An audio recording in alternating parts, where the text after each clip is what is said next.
ата кейди. Эми Арыстан Алай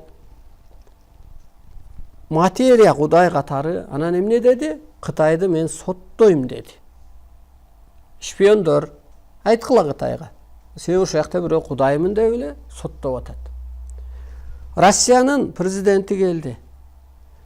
27 соглашениеге кол койду деп. Эмне жөнүндө соглашение экенин Кыргызга айткан жок. Сооронбай дагы, Путин дагы.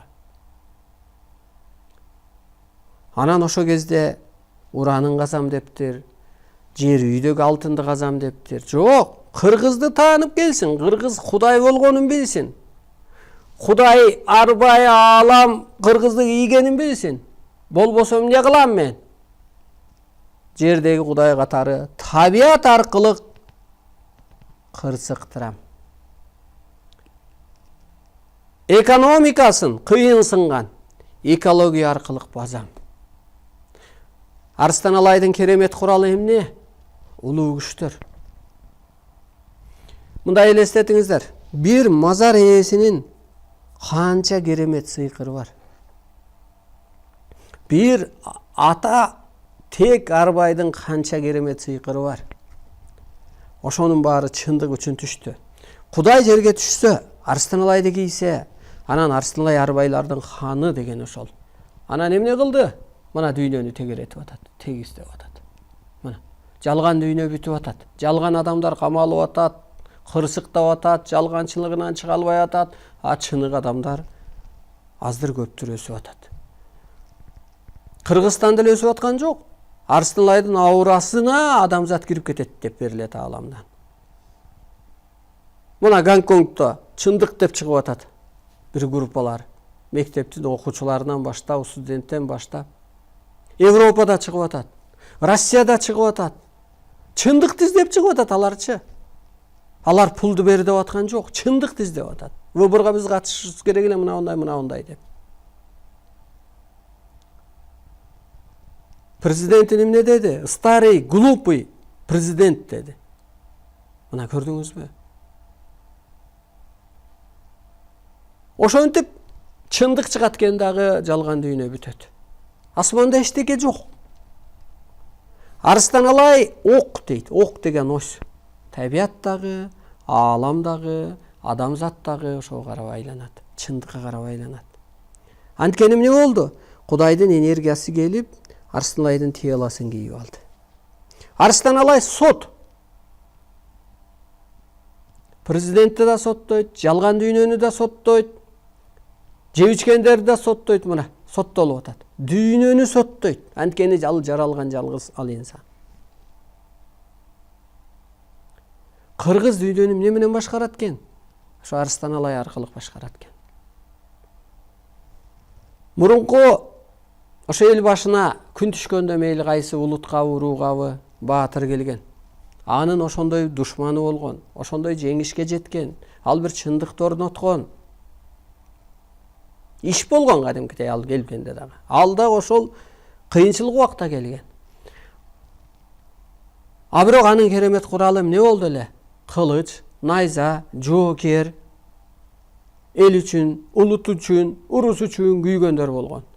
Алар кайда? Асманда арбай катары. Жер бусулганда ал азыр Арыстан Алайдын керемет куралы. Мына мен сүйлөп атам. Сиздер денеңиздерди бошотуп, Арыстан Алайды угуп отурганда эле айыгып атпайсызбы? А ким кызмат кылып атат? Арыстан Алай биякта эле отурбайбы материя катары? Арыстан Алай арбайлардын ханы болгондуктан аалам күчтөрү барып сизди операция кылып атат.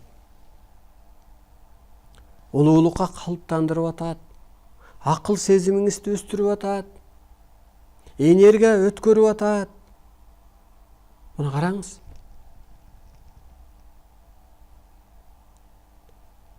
Арыстан Алай эмнеге ошо Кудай ордун аткарып калды дегенде, жерге азыр баатыр келсе дагы оңдой албаган заман келди. Пайгамбар жаралып келсе дагы ал цивилизация артта калган болуп калды. Адам маани бербейт. Президент башкара албай калды, парламент башкара албай калды. Европа институту, парламенти 10 башкара албай калган кезде анан Арыстан Алай башкарат. Кудай энергиясы ошентип келди. Ал эмне менен башкарат экен? Улуу күчтөр аркылуу.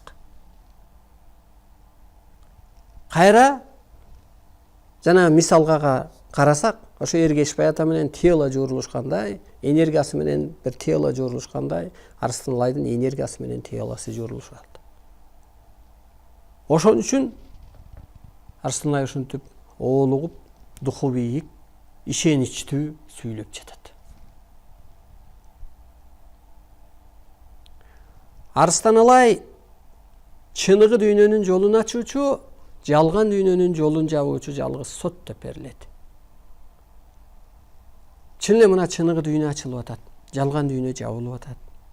Арыстан Алай улуттарды, диндерди бириктирүүчү, бейиштин жүзүн ачуучу кеңештин ээси деп берилет ааламдан. Арыстан Алайдын энергиясы, кызматы. Мына бирөөнүкү кабар алуу болсо энергиясы. Бирөөнүкү бир катчы катары буйрулса, Арыстан Алайдыкы сот катары буйрулуп атат.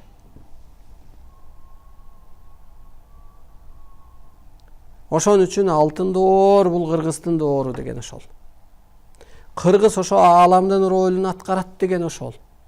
Кыргыз уютку болуп калат деген ошол. Кыргыз ааламдык түшүнүк алып өтөт деген ошол.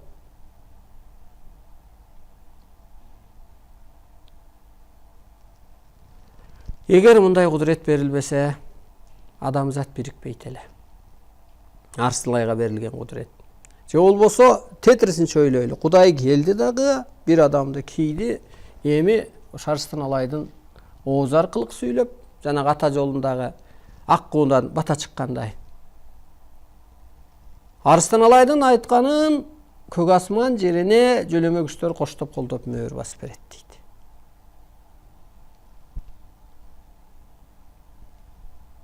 Мына ошондуктан анан жалган дүйнөнүн жолун жаптык да. Мен айткам го Атамбаев соттолот деп. Канча жыл мурун. Байларды банкрот кылам. Бай калбайт эмичи. А байлыгын сактап калыш үчүн эгер калам десе, анда элге иштеш керек.